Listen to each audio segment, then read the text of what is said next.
In an era where a lot of games are padded out with needless content to pad out the runtime, Sword of the Sea is a breath of fresh air that doesn't overstay its welcome. The same could also be said about the journey towards the Platinum Trophy. Given developer Giant Squid's history of games, including Abzu and The Pathless, as well as some of their team working on titles such as Journey and Flower, this is perhaps expected. These games are generally cozy times with a focus on exploration, puzzle solving, and watching a story unfold. Sword of the Sea is no exception. That being said, it is arguably the most ambitious title, as there are more large open areas to explore and find secrets, which often means more collectibles. And unlike other games, there are no markers to tell you where to go, so you'll need to be thorough when exploring. There are a total of 49 trophies to obtain, including the Platinum. These range from beating the game to collectibles, to performing certain tricks while riding your sword. But I'm not expecting too much pushback from achieving them, with the exception of one trophy, which I'll get to later. Anyways, let's get started.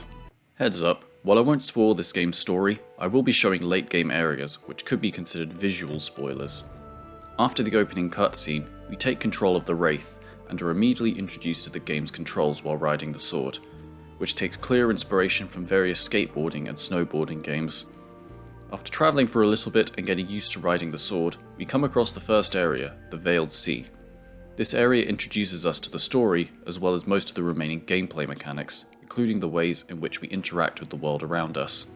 We also encounter a salesman, where we need to donate the game's currency, Tetra, in order to unlock new abilities.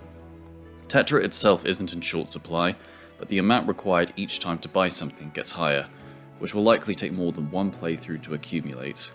As a result, we gain our first trophy for buying the Spin Tricks ability from the salesman. We then later receive another trophy for finding 10 fish tiles throughout the world, which when you step on them, give you 10 Tetra. After a couple of minutes, another trophy pops, returning all water to the Veiled Sea using ocean seeds. This is arguably the first story trophy, and restoring water to barren lands is a common means of progression in this game. Less than a minute later, after restoring the water back, I gained another trophy for riding an orca that appeared after planting the ocean seed. Sea animals spawning will be a recurring theme. Despite being a relatively short game, the trophies popped quite frequently, which will come naturally when progressing through the game. Afterwards, we progress to the next area, the Lost Grotto, and not long into it, another trophy popped for opening 10 treasure chests, as well as one for purchasing the drop ability from the vendor. A few minutes later, I entered a trick attack area. There are a few of these throughout the game, and you must beat the high score in all of them by doing various tricks to rack up points. While doing the Lost Grotto one, I achieved 2 trophies for doing a 5 times combo trick and a 10 times combo trick at once. Afterwards, I progressed through the rest of the Lost Grotto and earned a trophy for returning all water to the area, and one more for riding an arc-along that spawned. I then arrived at the next area, the Forbidden Valley, and most of it is spent riding a giant dolphin. During this, I earned my first collectible trophy for finding all of the secret shells in the area. I'll get more into the collectibles later, as they are needed for the Platinum. But for now, we made it through the rest of the Forbidden Valley without trouble, and a significant story event happened. The next area is the Shadow Tundra. After restoring water to one of the points, another trophy popped for riding a humpback whale, and in the same area, found enough Tetra to purchase the Super Jump ability from the vendor for another one. Later on, while scaling over a large gap, we obtain another trophy for travelling a huge distance without touching the ground. And a minute later, another one popped for returning all water to the Shadow Tundra while inside the secret chamber we jumped the cliff to find. This was followed with another one for riding an elasmosaur that spawned from this. In another trick attack area, I managed to unlock another trophy for doing a 20 times combo while jumping on some jellyfish. While climbing the mountain, I found the first of another collectible in the form of the hidden frogs for another trophy. There are 5 of these total, and can be well hidden if you don't look closely enough. Progressing further, I made it through another zone called the Frozen Drifts, which involved riding a shark for most of the way before arriving at the Sacred River. Here, we gain another ability called the Water Rail. Not long into it, we unlock another trophy for riding another fish, this time a sperm whale after planting another ocean seed. We go further, solving more puzzles and restoring more water to the area, where we ride another ocean dweller in the form of a whale shark to pop another trophy. A couple of minutes later, we ride the water rail 4 times consecutively in the air for another trophy. We find another hidden zone which contains the final trick attack area, where another trophy pops for finding all of those, as well as popping another one for beating the high score in each trick attack area. Shortly afterwards, we plant the final ocean seed to return all water to the sacred river, which in turn unlocks the trophy for doing that. In doing so, we unlock another one for riding the final animal in the form of the blue whale, completing that set of trophies. After this, we don't find any more trophies until we've beaten the game. We made it through the boiling cavern, the final zone, and watched the credits roll. At the end, we see our stats for this playthrough, where we see that the game is short even after all that exploring, as well as unlocking 2 trophies for beating the game and obtaining a total high score of over 1 million. Upon returning to the title screen, we unlock 2 new options in the form of New Game Plus and Chapter Select. I decided to knock out the collectible trophies first, as New Game Plus resets some of them, so I went into each chapter to find the missing ones. A couple of things to mention are that while the game does tell you the total amount of collectibles you've obtained, well, for some of them, not all of them, there is no breakdown for the amounts found in each area, so you are relying on memory to understand which ones you need to pursue. The other point is that even on Chapter Select, the cutscenes are unskippable, so if you have to replay a chapter multiple times to find something you missed, you do have to sit through the cutscenes every single time. Luckily, I did find most of the collectibles in my first playthrough, so I only needed to revisit most areas once for trophies. For now. The first thing I did was knock out the trophies in the areas where you ride the animals, since there wasn't much left.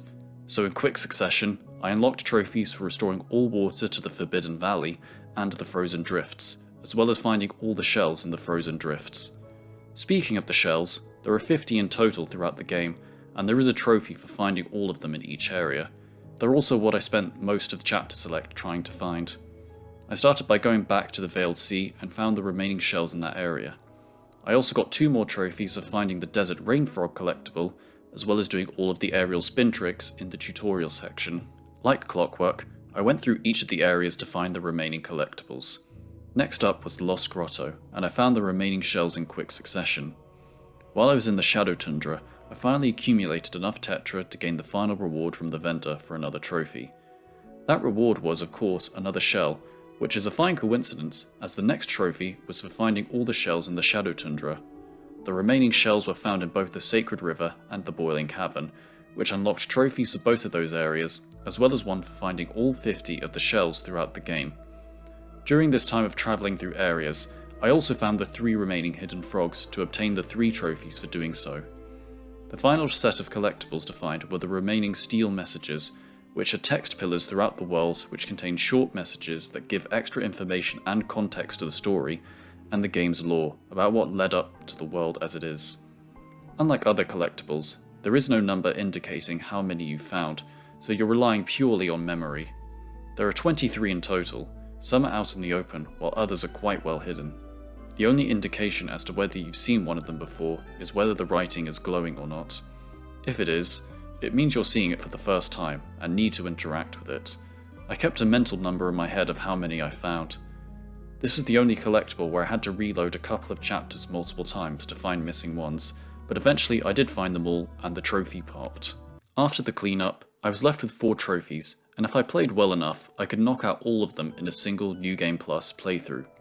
The 3 trophies that were connected to New Game Plus were as follows: simply beating New Game Plus and watching the credits again, which is straightforward enough to do.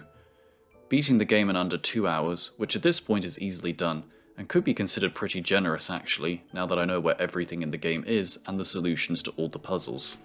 And finally, beating my high score from my previous run, which was 2 million. A bonus is that all points are doubled in New Game Plus, and there is an exploit you can use for major combos by bouncing on 2 jellyfish, which is what I did for a few minutes, and for a total of 5 million. All of these were easily attained, and after the credits rolled again after just over an hour, all 3 popped up in succession.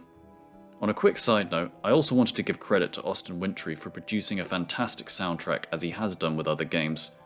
I know it's not relevant to the Platinum, but it might be my favourite part of the game, and is in all honesty one of the best soundtracks of 2025. Check it out if you can. Unfortunately, I wasn't able to attain the final trophy during New Game Plus. Just a warning that it is achieved during the final phase of the game. I won't spoil the ending or what it means for the story, but if you don't want any indication, skip to this point in the video now. The final trophy is called Untouchable, and it requires beating the final part without taking any damage. This area in general is the most puzzling part of the game, and is at odds with everything that came before it.